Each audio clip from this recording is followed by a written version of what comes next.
heard he is repeat. That puts him in a good. That's a good argument right there. I love where LeBron is going. He's with the right organization, and I think that Rob Pelinka. We talked about it last night. You add a piece to what they already have, and they're going to be right there. Well, listen, I'm not going to argue with you about this now. We'll have plenty of time to get into that in the future. And I don't want to sit up there and come across as remotely disrespectful to the king at this particular moment in time. He's the champion. He deserves it. I'm real proud of him. LeBron's got a lot to be proud of. No mistake about it. I got him number 2 or 3 on Mount Rushmore, really number 2. I don't think that's disrespectful or hating on him at all. Having said that. That's right. You and I were talking last week, Magic, and you talked about how no champion who repeats fails to tweak something along the way. Well, let me throw this by you.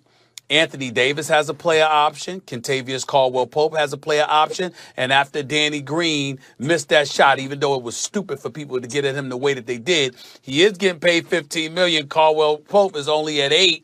He going to want his money. Okay, so I'm looking at that. I'm looking at the Avery Bradleys of the world with a player option. If you're going to tweak something, what are you going to tweak? And are you sure, Magic Johnson, that Anthony Davis is going to stay? I am positive Anthony Davis is coming back. Listen, this has been the greatest situation for Anthony Davis and the Lakers. Anthony Davis now is known across the world, right, because of the platform of the Lakers. And then him and LeBron again next season, man, they can repeat. You don't want to leave here and not have a guy like LeBron James playing alongside of you, because the same thing happened. What happened in New Orleans, what happened to Anthony Davis again. They make each other better. And then last but not least, this is the great thing. When LeBron retires, he just says, here, Anthony Davis, it's your team now. You go on and lead the Lakers to the next 5 or 6 championships. So I think it's time for Luka to get there.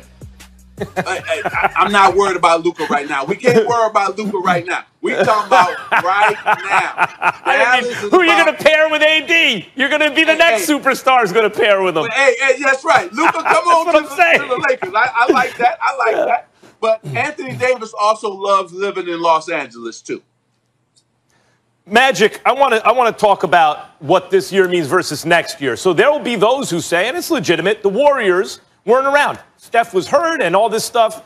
Now, I think the Warriors, before they got KD, were looking at a LeBron-led team that had a crew and thought, oh, no, we can't beat them.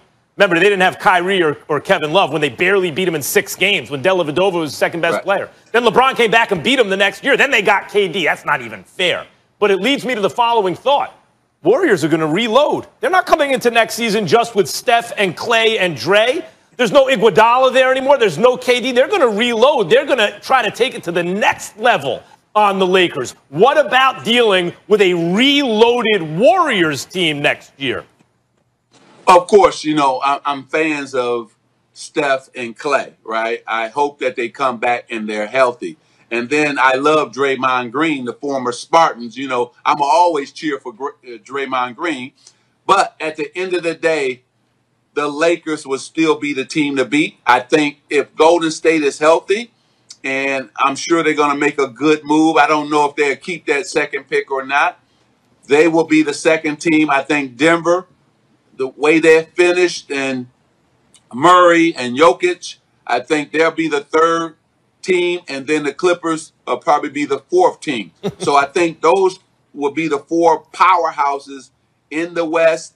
And I still think with the experience that the Lakers got, especially all the other guys, forget LeBron, but Anthony Davis got championship experience. KCP got championship experience. You know, I can keep going. All those guys now will come back and be better next season. Rondo looks like he could do this forever. Hold on, Max. Magic, I just want you to, before you leave, I want you to address 2 topics. Number one, Max Kellerman calling Kawhi Leonard the best player in the world for the last year until he had to throw in a oops. You can address that, but number two, and more importantly, you know, I was of the mindset that if the Clippers were to win this year, it would have been that much tougher for the Lakers because now you gotta overcome that because another team learned how to win. I want to know, because the Clippers have not won and now you've got them fourth, how much damage have they done to their franchise with Kawhi and Paul George in light of the fact that they weren't able to get it done this year? Well, I think the Clippers, listen, what's missing with the Clippers, they just don't have a leader. And see, a superstar can be a superstar. So Kawhi is a superstar, and he plays both ends of the court. Paul George, I think, is a star emerging. He could be a superstar. But you need somebody to lead the team. See, LeBron James is both. He's the best player in the world, but he's also the greatest leader in the world. So I think that's what's missing with the Clippers. And the fact that, you know, they had talked all season how they wanted the Lakers, and they had their opportunity, but they came up short. And I want to give Rondo a lot of credit here. People thought I was crazy when I said you need multiple ball handlers to win, not just putting all the pressure on LeBron James to create shots for his teammates. We needed a second guy to do that, so when LeBron sat on the bench, Rondo could come in and do the same thing. Man, he was definitely playoff Rondo. I know he hates that term, but this young man took his game to a whole nother level. Last night, he proved again why he's so special, why he's great as not only a basketball player, but also a leader. Because if you look at our team, this guy was the second leader. I'm talking about in practice, in the locker room, film session. It was him and LeBron who took over the team. So, Rondo, thank you for signing with the Lakers, believing in the strategy to rebuild the Lakers, because he was a key piece of us winning it as well. So, Anthony Davis and LeBron James and Rondo as well. That's a great point. His second ring, 14th season. Springfield, Massachusetts might be calling his name now. 2 IQs on the court with LeBron. That's right. And Rondo. And Molly, before I go, yeah. I knew I wanted Ty Lue to be in that position as a Laker coach, but I want to give Frank Vogel a lot of credit. Every single series, he made defensive adjustments. Yep. That's a great coach. Frank Vogel did an outstanding job. No question, especially how he switched it up last night, and we saw how they came out unbelievable from the jump. Magic, always a pleasure to see you. Hope we get to see you in person soon. Stay safe. All the best to you and yours. You know, when I'm coming to New York, I'm going to be on the show live because I got to face Stephen